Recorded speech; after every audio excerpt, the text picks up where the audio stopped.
Myth number one, if I loan money to a friend or a relative, I am helping them.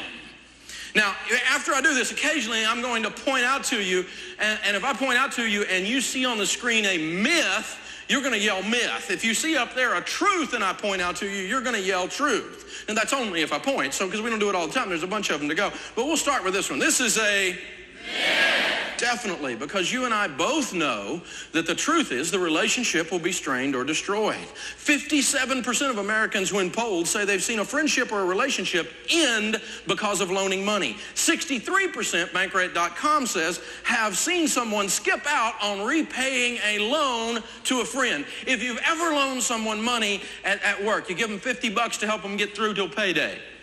Have you ever noticed how they really don't sit near you in the lunchroom? It kind of changes the relationship because you're no longer just friends. You're now master and servant. Well, I didn't feel that way. Doesn't matter how you feel. There's an underlying spiritual and emotional truth regardless of how you feel. You've changed the relationship. You loan your children money. Thanksgiving dinner tastes different until your children get the money paid back because they're eating not with their mom and dad, not with the grandparents of their children, but with their master. And turkey just doesn't taste the same when you eat it with your master. Oh, well, it's not that way in our family. See, what that's called is denial and stupidity. The reality is this is how it really works. Loaning money to someone, a friend or a relative, doesn't help. We have popped that myth. All right, now, myth. By co-signing a loan, I'm helping out a friend or a relative. Truth. The bank requires a co-signer because this is someone who's not going to repay. Why is this hard to figure out? This is a bank whose very job is to lend money. They don't make money unless they lend money, and they have deemed your relative or your friend to not be worthy of a loan. But you in your all-knowing might and power will overstep those bounds and go, I just know them different than you do. No, you don't. They're statistically a deadbeat looking for a place to happen. And let me tell you what happens when you co-sign. You will end up paying the bill.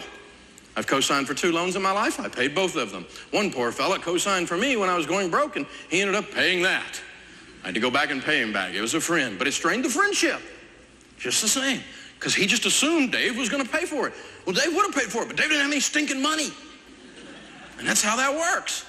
And you know, I've seen grandfathers loan their grandkids money to get a car at 20 years old, and then they don't see them for a decade because the loan goes bad. If you've got someone in your family that needs some help, and you're thinking about co-signing a loan for them, or you're thinking about loaning them money, don't. If you have money, and you think that they need the money, it's family, it's blood. Give them the money, and don't expect it back.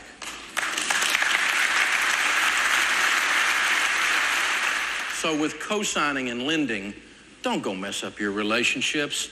That's a myth.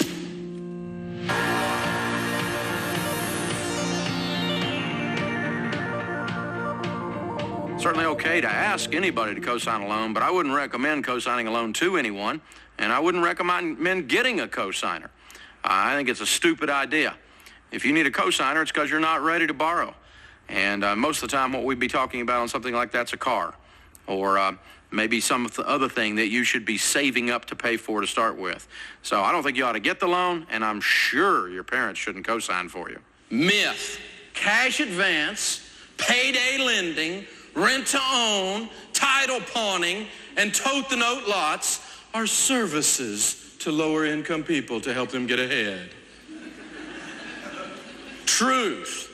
These are horrible, greedy ripoffs that aren't needed and benefit no one but the owner of these companies. If you're running one of these companies, you're taking advantage of the poor, you're oppressing the poor, you ought to be ashamed of yourself. Stop it. 800%, 1,800%, 500%. I mean, you think credit cards are bad at 18%, you ought to deal with these characters. According to Sea Power magazine, military right now, military is one of the most aggressively targeted audiences by these people. As a matter of fact, I've visited a lot of military bases, and you know, when you leave a lot of military bases in America, installations across America, as you leave the base or the installation and you're driving out the road, what you've got on each side of the road for about 3 miles is stupid. Stupid of all kinds, right there just outside the gates, isn't it? And these young guys and gals that have just gotten into the military with their first paycheck, a lot of them just out of high school are out there, and they get tied up with these payday lenders so bad that the federal government had to pass a law. If you're in the military, you can't pay but 30% instead of 800% to a payday lender. Because what's happening is the payday lending is the #1 reason sailors are losing their security clearance and they're getting a cut in pay because they get downgraded in pay grade when they lose their security clearance. It's killing us across the board. Not just military, everybody's falling for this junk. 80% of millionaires in America, though, listen to this, are first generation rich. So how does that go into this other thing? Well, what I figured out is this. Tom Stanley in the book The Millionaire Next Door says 80% of America's millionaires are first generation rich. That means they started with nothing, did smart stuff, and became millionaires. 8 out of 10 of them. Which is like the opposite of what we're talking about here, isn't it? And what I started thinking about is, you don't see these greedy rip-off things we're talking about in the rich end of town, do you? You don't see rent to own in the high rent district. You don't see title pawning or payday lending in the high rent district, do you? It's in the poor end of town, isn't it? You know why? Because there's 2 types of people in the poor end of town. There's broke people and there's poor people. And there's a difference. Mike Todd says, just like Dave Ramsey says, I have been broke, but I've never been poor. Amen. Poor is a state of mind. Broke is I'm passing through, I ain't gonna live here long. I don't like this place. It's a mentality difference, isn't it? And what I have figured out is if you do rich people stuff, even if you're broke, if you do and think and buy and spend and save and budget like rich people, eventually you get to be rich people. But if you're rich or if you're poor and you do poor people stuff like these rip-off things, you know what you're going to be? Poor. It's behaviors, isn't it? I mean, if you're rich and you start running around with title pawning, you start running around with payday lending, you start getting ripped off and doing all these stupid things with money, in 1 generation you can undo what it took 3 generations to build, can't you? You can blow it all. And you can start from nothing, 80% of them did that are millionaires, and you can do smart stuff, rich people stuff, and get to be rich people. That's good news for people like me because I had to do it twice. I had to go with a do-over. I got Mother May I penalty steps for stupidity and had to start to walk again. And so what you got to do is you got to think, what are rich people doing with money? And if I do rich people stuff, I get to be rich people. It doesn't matter where you live or where you are now. You're just passing through. You're either rich heading towards poor or poor heading towards rich. Or poor going to stay poor or rich going to stay rich. These are possibilities, right? They're the only 4 possibilities. And it's based on the type of people you interact with, like these characters. So these people aren't services to the lower income people. These people are ripping them off. They're getting rich on them too, but it's blood money. It's not good money. It's kind of dangerous money. So that one is definitely, we're serving lower income people. That's a myth. Done. Not doing that one. Myth. Playing the lottery or other forms of gambling will make me rich.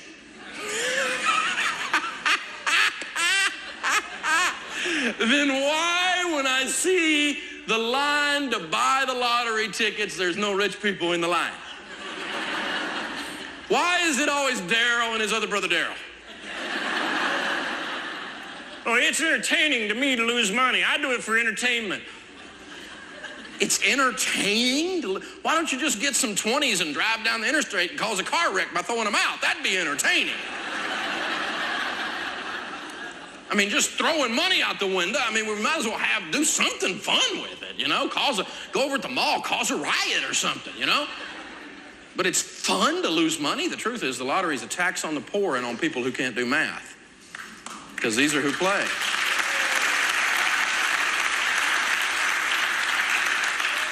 Texas Tech did a study of the Texas lottery, and they found that people without a high school diploma spend an average of $173 a month playing the lottery there.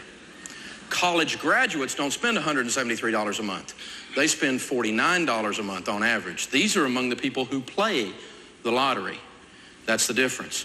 Any study that's ever done the lottery, when they do a zip code study on where the sales are the highest, where the revenue is generated, it's always in lower income zip codes. We're using the lottery to fund scholarships in our state. Well, that's real noble. Poor people sending middle class and rich people's kids to college. That's just brilliant. It's just brilliant. It's what it is. And you know, it's not a matter, this is a statistical fact. It's not even a moral statement.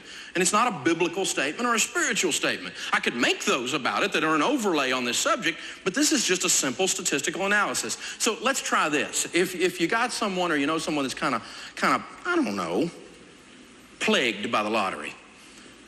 $173 if they don't have a high school diploma, $49 if they do, if they're a college graduate. So what if we took $50 a month, that's the low end of that spectrum, put it in a mutual fund, oh, I don't know, let's play the lottery from 20 to 70 years old. How much do you think that'd be? $1,900,000 every time. Not like one time out of 8 gazillion. Well, somebody's got to win. Every time you do this, you'll win. Somebody's got to win. That's what people say they're stupid about this subject. And I hope I'm making some of you mad and miserably uncomfortable. It's a gift I have.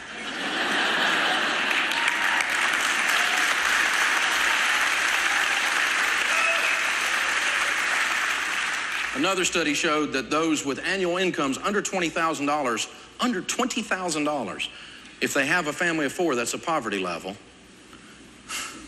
are playing the lotto twice as much as anybody who makes over $40,000.